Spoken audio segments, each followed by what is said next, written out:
Hi, everyone. You sound so sad. I don't know. I don't really. Hi. Okay, go. Hi, no.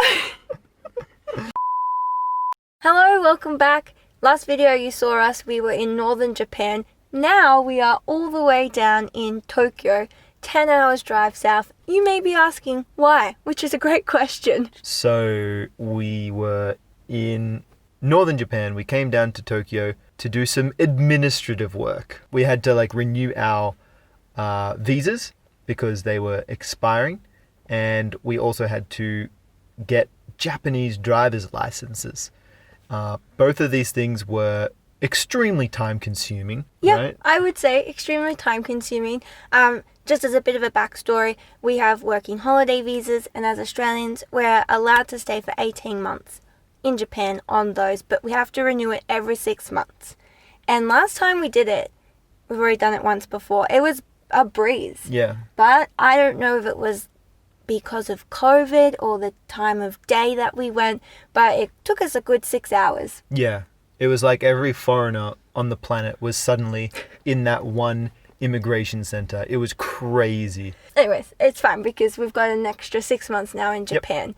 And then the second thing was we have international driving permits in Japan, so we can drive, but they're only valid for a year. And actually, exactly today, it's been a year since we've been in Japan. Ooh. So, yeah. And it was we should have got streamers. Yay, wow. 1 year. 1 year. Yay. So that meant that our international driving permit was invalid, literally as of today. Yeah. Our international driving permit, no more.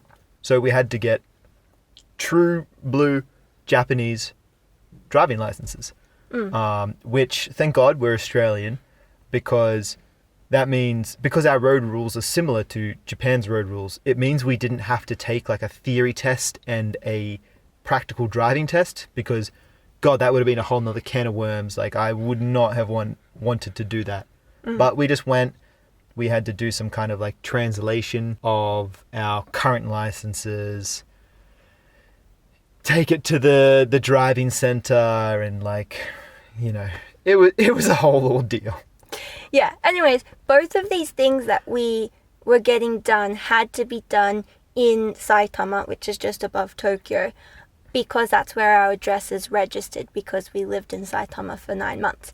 So we did try to go to an immigration center all the way up in Hokkaido, and they were like, no, you need to go down to Saitama, and our visa was... Go away.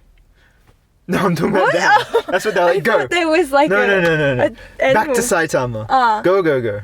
And we're like, man. So we did spend about 2 weeks in northern Japan, but really we were just driving straight through it to get down to Saitama, and that's where we've been. Because the processes were quite lengthy, and we had to wait a few days to get our Japanese translations of our Australian licenses. It meant that we were staying around that area in the city, living in a car. Yep. It wasn't the best. It wasn't the best. So we wanted to do an update of what we've been doing, but also I think it's a really timely way to talk about the realities of living in a van. Of course, I think we've talked about this before in a couple of videos, especially our last one. But of course, living out of a car or a van has pros and cons. I think it's very easy to see the positive sides of van life, especially online. Especially when people have those beautiful vans that they've made up that are wooden, and they have the twinkle fairy lights. We don't have that. Yeah, the realities. What's the realities? The realities is that this kind of lifestyle is just not for the city. What have we experienced that's made it difficult? So basically, we've talked many times about how Japan has a system of road rest stops. There were a couple in the city. Luckily, I mean, again, that makes Japan so good for traveling around. But it really was just a parking lot in the middle of the city with highways whizzing about us everywhere. Yeah. So staying there was not so fun. No. And of course, because we're not at a campground, there's no campgrounds in the city, obviously, we didn't cook, we couldn't wash up, So we just ate out every night. Yes, but you know, there was a silver lining. Like, we actually got to try some like really cool kind of new cuisines to us. You know, we tried okonomiyaki like for the first time in an actual restaurant where you like cook it on a hot plate. So we've got mochi cakes, and we got standard pork. So I make our best.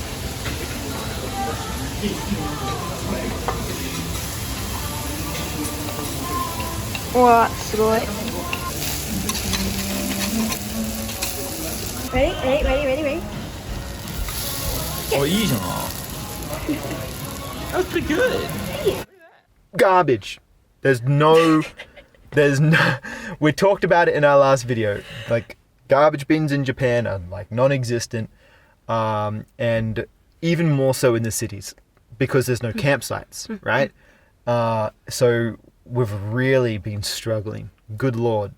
Normally, when we're on the road in Japan, like Roy said, we do check into paid campsites every so often, which take your garbage, you can dispose of everything, happy days. But because there was no campgrounds, we did have to do some slightly like dodgy things and just go to the konbini, maybe buy one thing and be like, oh, and Here's all that rubbish. Not all the rubbish, but a little bit of rubbish. Stuff it in the bin. Oh, yeah. Sorry. So that's unfortunate. So that's a big reality of living out of a car in Japan. It's crowded in the cities. Like, it's really crowded. Not only are the Michi no Ekis like sometimes packed to the point where you can't get a spot to stay at night.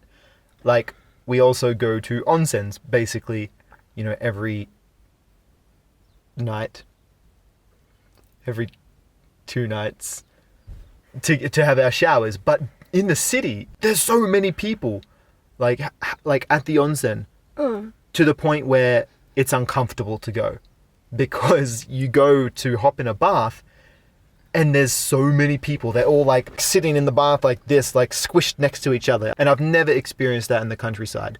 No, but tell them about your experience just the other day. Oh, yes. So like I just described, everyone's like packed in like all the different baths.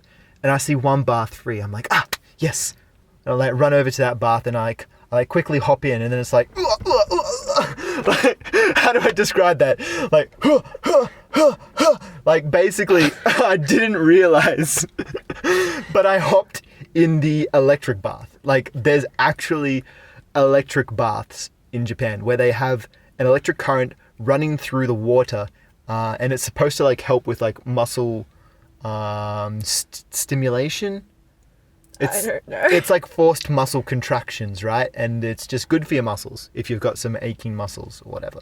I can read the kanji for electricity, but the kanji above the bath like just did not look like that. And yep, I think I look like a bit of an idiot. Like, kind of rushed over to the bath, hopped in, and then like hopped out within 1 second after getting zapped a few times.